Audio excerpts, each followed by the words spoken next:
बिस्मिल्लाहिर्रहमानिर्रहीम, अस्सलाम वालेकुम। हकीकत टीवी साइंस एंड हेल्थ में खुश आमदीद। देखिए आज क्या सूरत हाल पैदा हुई है जिसने खलबली मचा दी है। जॉर्डन में ईरान ने इतनी तबाही की है, इतनी तबाही की है, इतनी तबाही की है कि वहां पर पॉलिटिकल लीडर और दूसरी जितने बड़े बड़े लोग हैं उन्होंने एक पब्लिक लेटर लिखा है और ये कहा है कि अमेरिका को अब अड्डे फारिग करवाएं, इनको निकालें यहाँ से। अमेरिका की वजह से पूरे का पूरा जॉर्डन सत्यानाश उनका हो रहा है और हमारा मुल्क मुकम्मल तौर पर तबाही की तरफ जा रहा है। अमेरिका को यहाँ से निकालें। अब हुआ क्या है कि बड़े पैमाने पर इस वक्त अमेरिका को निकालने की तैयारी हो रही है उर्दन से। जॉर्डन वो जगह है जहां पर ईरान ने इतनी तबाही की है, इतनी तबाही की है और कल रात को भी अटैक किया है कि सारी तबाही को अगर आप साइड पर कर देना तो जॉर्डन की रिसेंटली होने वाली तबाही एक तरफ है। अब ये असल में शुरुआत है अमेरिका के जवाल की, अमेरिका के दी एंड होने की। उसकी रीजन क्या है? उसकी रीजन ये है कि इस वक्त उर्दन के लोगों को एहसास हुआ है, लेकिन बड़ी देर से जाके, दूसरे अल्फाज में अच्छी खासी शायद कुट खा गए या अपना नुकसान कर गए कि भाई अमेरिका को यहाँ से निकालना पड़ेगा। अब ऐसा मिडिल ईस्ट के सारे मुल्कों को ये पैटर्न अब ईरान कहता है फॉलो करना पड़ेगा। ईरान ने कहा है कि हमारी आपसे कोई लड़ाई नहीं, आप अमेरिका को यहाँ से निकाल दे, हम उसके बाद जाने और इसराइल जाने, फिर हम उनके साथ खुद ही निपट लेंगे। देखिए असल मसला ये है कि अमेरिका के अड्डे अब हिफाजत नहीं करते, वो सिक्योरिटी रिस्क बन चुके हैं। वो जापान से भी खत्म होंगे, ये बात आप ध्यान में रख लें। जापान से लेकर साउथ कोरिया से लेकर सबको ये बात समझ आ गई, इवन कि यूरोप में भी, कि अमेरिका हिफाजत नहीं कर सकता। अमेरिका के डिफेंस सिस्टम फेल है, न थर्ड फेल है पूरी तरह, पहले कभी जिंदगी में था, अब तो मुकम्मल तौर पर बर्बाद हो गया। न थर्ड बचा सकता है, न पैट्रियट बचा सकता है, न कोई और बचा सकता है, न जहाज। आप इमेजिन कीजिए ना जरा, रात को अमेरिका के जहाज आए हैं नहीं और ईरान ने अटैक कर दिया और जहाज वो वहां पर पाक थे और वहां पर वो उड़ा दिए गए। तो अमेरिका अगर अपने जहाज नहीं बचा सकता, अपने फौजी नहीं बचा सकता, तो करना क्या है? सो आहिस्ता आहिस्ता अब ये बबल फटना शुरू हो गया कि अमेरिका के अड्डे दरअसल सिक्योरिटी बबल था, एक ऐसा बबल जो किसी भी वक्त फट सकता था। अलबत्ता इसकी पावर को ईरान ने टेस्ट किया और वो बबल पूरी तरह फट गया। अब सफेद हाथी को पालना आसान नहीं होता। दूसरा, ट्रंप ने ये कहा है जो नुकसान हुआ है अड्डों का, शिप का, वो नुकसान ईरान के पैसों से पूरा किया जाएगा जो ईरान के एसेट्स फ्रीज है। इस सूरत हाल के अंदर अड्डों का मकसद मुल्क की सिक्योरिटी और दिफाई जरूरियात को पूरा करना होता है। लेकिन अगर वही अड्डे आपकी सिक्योरिटी के लिए खतरा बन जाए और खुद आपको इनका दिफा करना पड़े तो फिर वो सफेद हाथी बन जाते हैं। जैसे उर्दन के लोगों में अब ये एहसास जाग गया है कि हमारे मुल्क में हमारे शहरियों की जिंदगियां बहुत ज्यादा इसको गैर महफूज है, क्योंकि ये जंग है इसराइल की, और इसराइल की जंग कोई अपने मुल्क में अब लड़ना नहीं चाहता। अब ये ममालिक बिल्कुल ठीक थे, अमरीकी शहरियों को तो देखिए ना कोई मसला नहीं है, अमेरिका के अंदर तो अटैक नहीं हो रहे, अटैक तो इन ममालिक में हो रहे जिन्होंने अड्डे दिए हुए। तो अमेरिका को अड्डे फारिग करवाने का टाइम आ गया।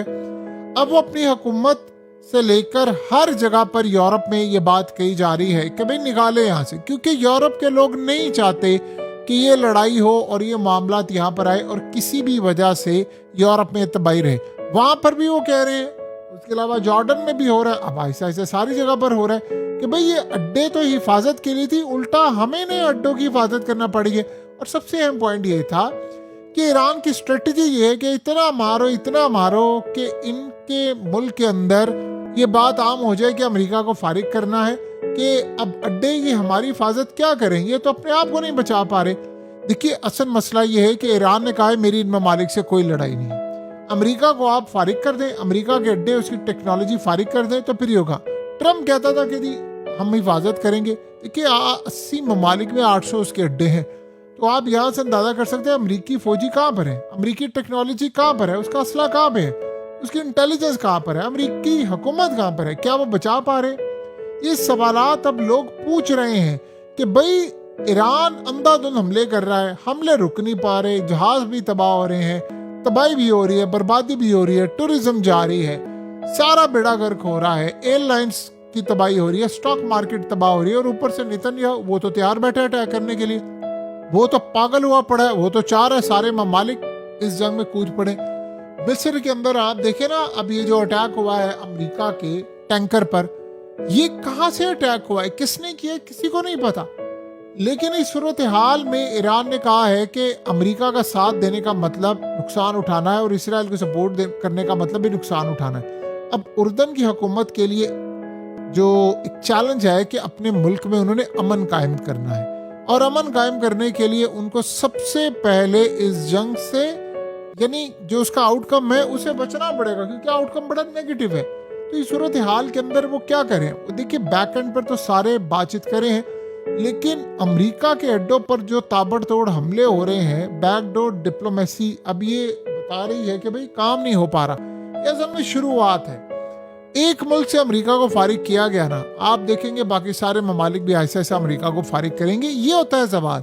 अमेरिका ने अरबों डॉलर्स लगाए या रेडार। अब आप यहां से अंदाजा करें 1 मिनट के लिए, 20,000 यूएस डॉलर्स के 2 ड्रोन्स आते हैं और वो आकर 2 अरब डॉलर्स के रेडार को तबाह कर देते हैं। आप यहां से अंदाजा करें इस जंग की कॉस्ट क्या है।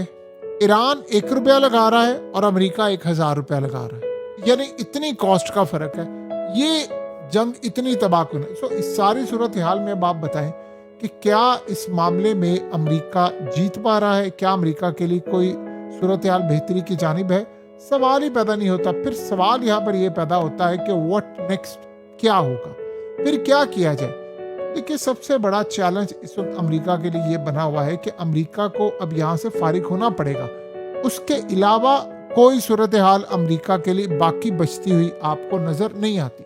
सो वन बाय वन करके अमेरिका इस पूरे के पूरे खेल में तबाही का शिकार होगा, बर्बादी का शिकार होगा, और इसको यहाँ से हटना पड़ेगा। और कोई रास्ता है तो बता दें। देखिए अमेरिका ने बड़ी कोशिश की है, बहुत ज्यादा अमेरिका ने कोशिश की है कि ये सिनेरियो उसके हक में हो जाए, लेकिन अब नहीं हो पा रहा। अगर अमेरिका यहाँ से गया बड़ी जिल्लत होगी इनकी, आप उसका अंदाजा नहीं कर सकते अमेरिका की कितनी बेइज्जती होगी, क्या जलालत होगी, क्या सूरत हाल पैदा होगी। दुनिया भर में इनको जलील किया जाएगा, जलालत की निगाह से देखा जाएगा। सो अमेरिका को ये बात असल में हजम नहीं हो पा रही कि एक वक्त, देखिए अमेरिका किसी वक्त में सुपर पावर था, स्टेटस था, सुपर पावर का एक स्टेटस हुआ करता है। आज आपको एक मुल्क ठुकाई कर रहा है, आपकी आपसे अड्डे फारिग करवाए जा रहे हैं, तो बाकी सूरत हाल क्या रह जाती। देखिए कतर से ऑलरेडी अमेरिका ने अपने एसेट्स मुंतकिल करके इसराइल लेकर वो गया।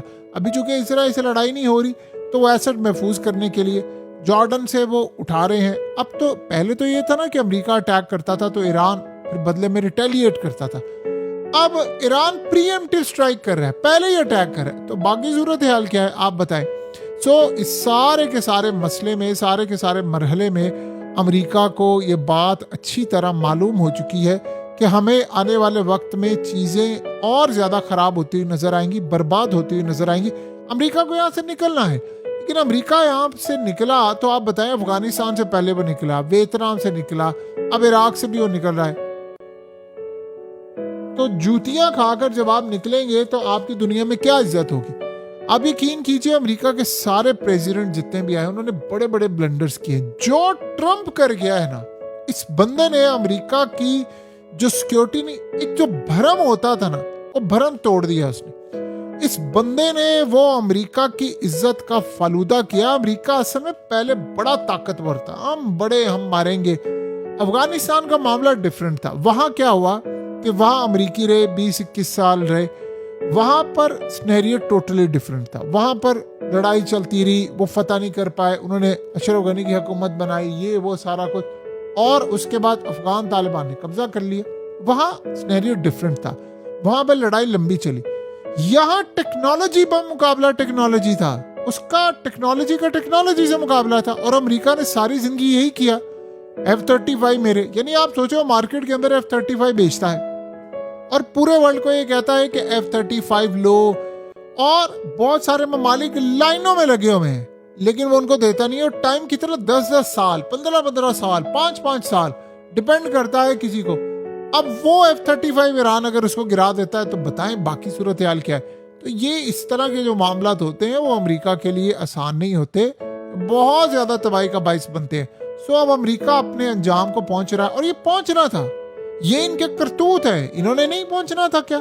क्या इस सूरत हाल में लाने वाला अमेरिका को ट्रंप ये जो आई है इस कंडीशन में, ये लोग ऐसे ही आ गए हैं? इनकी हिस्ट्री रही है, इन्होंने बड़ी तबाही की, अब इनका दी एंड है। तो अमेरिका का जवाल अब बिल्कुल उरूज पर है और अब उर्दन से अमेरिका के अड्डे फारिग करवाने के लिए जो खेल शुरू हुआ है वो ऐसा ऐसा हर जगह फैलेगा, क्योंकि अमेरिका हिफाजत करने में नाकाम रहा है। वो अपनी फौजियों की हिफाजत और अपने एसेट की हिफाजत नहीं कर सकता। हकीकत टीवी साइंस एंड हेल्थ की इस वीडियो के नीचे कमेंट जरूर कीजिए, अपनी राय का इजहार जरूर करें और इस वीडियो को हर जगह शेयर करते हुए चैनल को सब्सक्राइब जरूर करें।